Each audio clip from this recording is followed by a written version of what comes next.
আর বিশেষ ঠিকই ছিল, এটা হচ্ছে এটা যেরকম সার্টিফিকেটটা ভালো ভাসে, এগুলো হচ্ছে লাইট টেকনিক্যালি সব ঠিক আছে, সার্টিফিকেটটা তুমি লাইট করে নিয়ে আসলে এমনি ঠিক আছে ছবিগুলো, মানে একটা ভালো ফটো দিলেই হবে। ওগুলি হচ্ছে জাস্ট এখানে লাইটটা করছো না, তার জন্য হচ্ছে জ্বলে গেছে।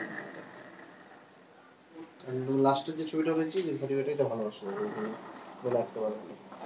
হ্যাঁ ওটাই করবো। ছবিটা ভালো